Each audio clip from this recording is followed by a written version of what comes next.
Good morning girls. आज हम लोग डिस्कस करेंगे next topic trading on equity, जिसको कैपिटल गियरिंग और फाइनेंशियल लीवरेज भी कहते हैं। अब इस टॉपिक का जो मेन फोकस है वो डेट के ऊपर है, बोरोड फंड्स के ऊपर, डिबेंचर्स के ऊपर है कि हम कितना पोर्शन डिबेंचर्स का या बोरोड फंड्स का अपनी जो बिजनेस में यूज करेंगे।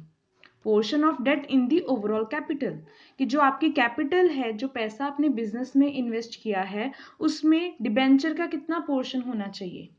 हम हमेशा बोलते हैं ना, आइडल रेशियो क्या है, 2:1, कि ज्यादा पैसा बाहर का लो, अपना पैसा आप कम यूज करो। अपना पैसा इन द सेंस इक्विटी से जो आप पैसा यूज करने वाले हो वो कम यूज करो।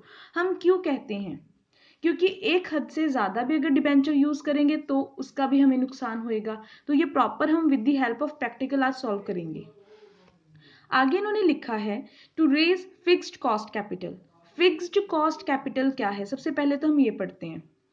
फिक्स्ड कॉस्ट कैपिटल, जिसके ऊपर आपका खर्चा, आपकी कॉस्ट क्या है, फिक्स्ड, आपको पे करनी पड़ेगी। डजंट मैटर आपको प्रॉफिट हो रहा है या नहीं हो रहा। फॉर एग्जाम्पल, डिबेंचर के ऊपर इंटरेस्ट देना ही पड़ेगा। आप ये नहीं कह सकते कि प्रॉफिट नहीं हुआ तो हम इंटरेस्ट नहीं देंगे, देना ही पड़ेगा। प्रेफरेंस शेयर्स के ऊपर आपको डिविडेंड देना पड़ता है, क्योंकि इसके ऊपर रेट फिक्स्ड होता है ना डिविडेंड का, तो वो भी देना ही पड़ेगा। सो इसलिए लिखा है to raise fixed cost capital on the basis of equity share capital. Equity के बेसिस के ऊपर आपने ये डिसाइड करना है कि अब फिक्स्ड कॉस्ट कैपिटल कितनी यूज करें। डिबेंचर, बोरोड फंड्स बाहर के ज्यादा यूज करें या कम यूज करें। किस लिए? So as to increasing the income of equity shareholder, जिसको आप क्या कहते हो, वेल्थ भी कहते हो। ये सब कुछ किस लिए करना है?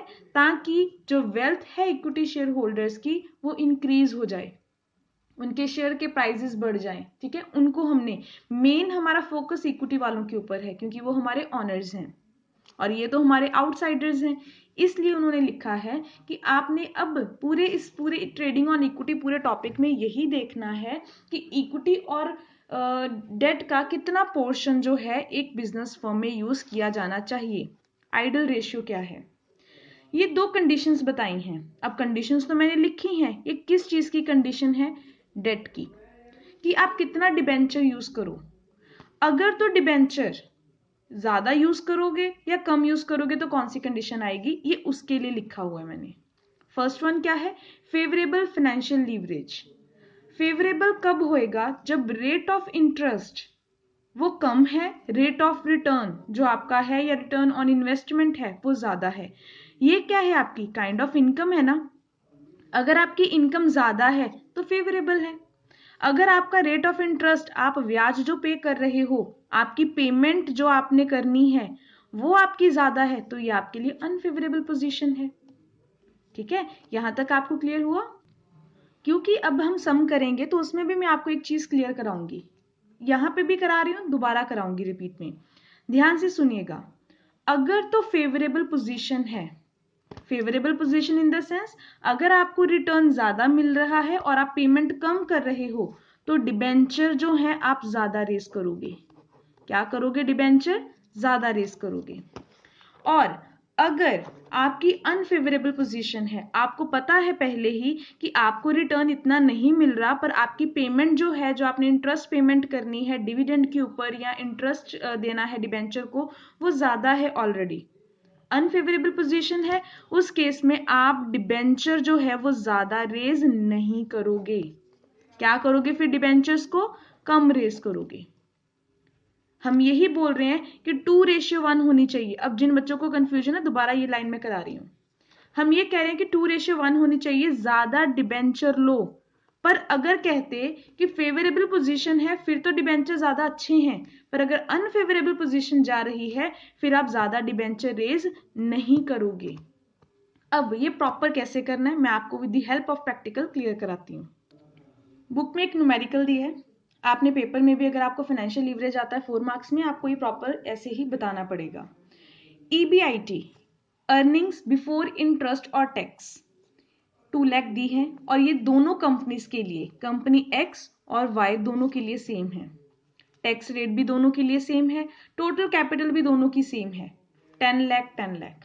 सिचुएशन यहाँ पे है, पहली सिचुएशन फॉर कंपनी X, वो क्या लिखी है उन्होंने कि हमने कहा है कि टोटल कैपिटल आपकी कितनी है? 10 लाख। पहली कंपनी ने क्या किया, सारे का सारा पैसा अपना ही यूज कर लिया, मतलब इक्विटी वालों से ले लिया, डिबेंचर से कोई भी पैसा नहीं लिया। दूसरी कंपनी जो थी कंपनी वाई, ये सिचुएशन वाई की बात करूं, उस कंपनी ने अपना थोड़ा दिमाग लगाया। उन्होंने क्या किया, उनको लगा कि 10 लाख हमें चाहिए, ऐसे करते हैं 4 लाख इक्विटी का ले लेते हैं और 6 लाख हम डिबेंचर का ले लेते हैं।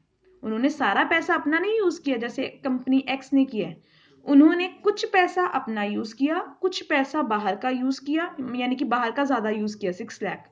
टोटल कैपिटल उनकी भी 10 लाख है। यहां तक क्लियर। अब उन्होंने क्या करना है, उन्होंने कैलकुलेट करना है ये कि किस कंपनी को फायदा ज्यादा हो रहा है। एक कंपनी जो डेट बिल्कुल नहीं यूज कर रही है, दूसरी कंपनी जो डेट यूज कर रही है, दोनों का क्या सीन होना चाहिए। फर्स्ट वन लिखा है इन्होंने EBIT, earning before interest and tax, यानी कि ना तो इसमें से मैंने अभी डिबेंचर वाला इंटरेस्ट माइनस किया है, ना प्रेफरेंस वाला डिविडेंड, डिविडेंड तो भी छोड़ो, टैक्स भी माइनस नहीं किया मैंने। ठीक है, सो वो मुझे ऊपर सम में गिवन है। ठीक है, तो ये चीजें आप लोगों को गिवन है और दोनों केसेस में सेम है, ये चीज ध्यान में रखना। सो EBIT फर्स्ट केस में भी 2 लाख है और आपकी सेकंड केस में भी 2 लाख है। पहले क्या माइनस होएगा, इंटरेस्ट। पहले इंटरेस्ट लिखा है ना, तो पहले क्या माइनस होएगा, इंटरेस्ट। अब इंटरेस्ट किसके ऊपर पे करते हैं हम लोग, डिबेंचर के ऊपर। तो क्या कंपनी एक्स ने डिबेंचर लिए थे, चेक करिए, नहीं। जब डिबेंचर ही इशू नहीं किए उन्होंने, तो क्या उनको कोई इंटरेस्ट पे करना पड़ेगा, नहीं। दूसरी कंपनी ने 6 लाख डिबेंचर लिए, अगर मैं इसके ऊपर 10% लगाऊं इंटरेस्ट, गिवन होता है ना डिबेंचर के ऊपर फिक्स्ड होता है, तो मेरा कितना इंटरेस्ट बन जाएगा, 60,000। ठीक है, माइनस कर देते हैं। अब जो मेरे पास आएगा ये क्या है, अर्निंग बिफोर टैक्स, क्योंकि इंटरेस्ट तो हो गया माइनस। अब अर्निंग बिफोर इंटरेस्ट और टैक्स नहीं रहेगा, ये क्या रहेगा, अर्निंग बिफोर टैक्स। वो मेरी कितनी आ जाएगी, यहां से तो मैंने कुछ भी माइनस नहीं करा, एज इट इज सेम आ जाएगा। यहीं से मैंने डिडक्ट किया तो कितना आ जाएगा, 1,40,000। अब दूसरी चीज मैंने क्या माइनस करनी है, क्योंकि मुझे चाहिए अर्निंग आफ्टर टैक्स, तो मैंने टैक्स भी बीच में से माइनस करना है। टैक्स रेट आप लोगों को गिवन है, बोथ केसेस में सेम है 30%।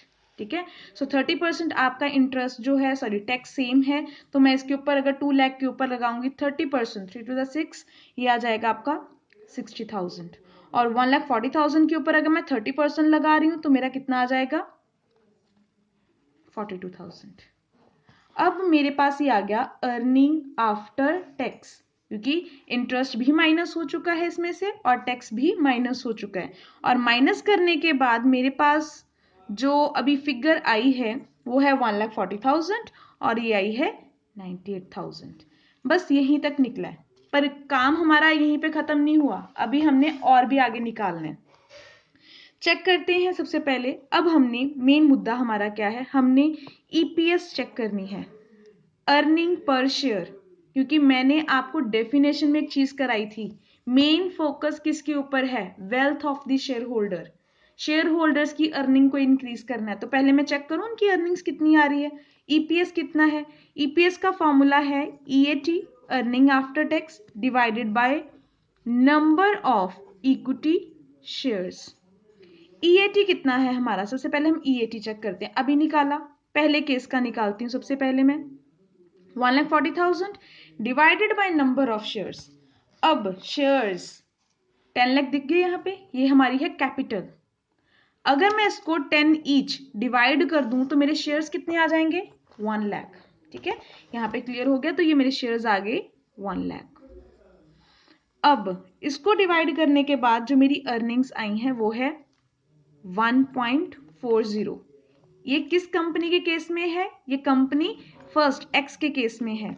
अगर कंपनी वाई का निकालना हो तो कितना आएगा, अर्निंग कितनी है कंपनी की, 98,000, और उनके शेयर्स कितने हैं आप चेक करिए, आपको दिया है यहाँ पे 6 lakh, sorry 4 lakh, 4 lakh divided by 10, तो आप लोगों का आ जाएगा यहाँ पे 40,000। सो 40,000 के साथ डिवाइड करोगे तो आपके पास जो आएगी आप लोगों की EPS वो है 2.45। अब यहाँ पे आपने एक चीज नोटिस करी है, जिस कंपनी ने, हम कहते हैं कि बाहर का पैसा भी लो, बाहर का पैसा भी लो, अपना पैसा कम यूज करो, पर इस कंपनी ने सारा पैसा अपना यूज किया, तो कंपनी की अर्निंग पर शेयर कितनी है? सिर्फ 1.40।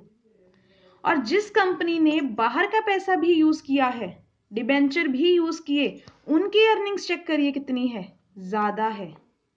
इसलिए कहा जाता है कि आपने क्या करना है, आप हमेशा अपना पैसा और बाहर का पैसा दोनों यूज करोगे। हमेशा अपना पैसा ही यूज करना और बाहर का पैसा ही यूज करना ये सही नहीं है। अब यहां तक तो हो गया।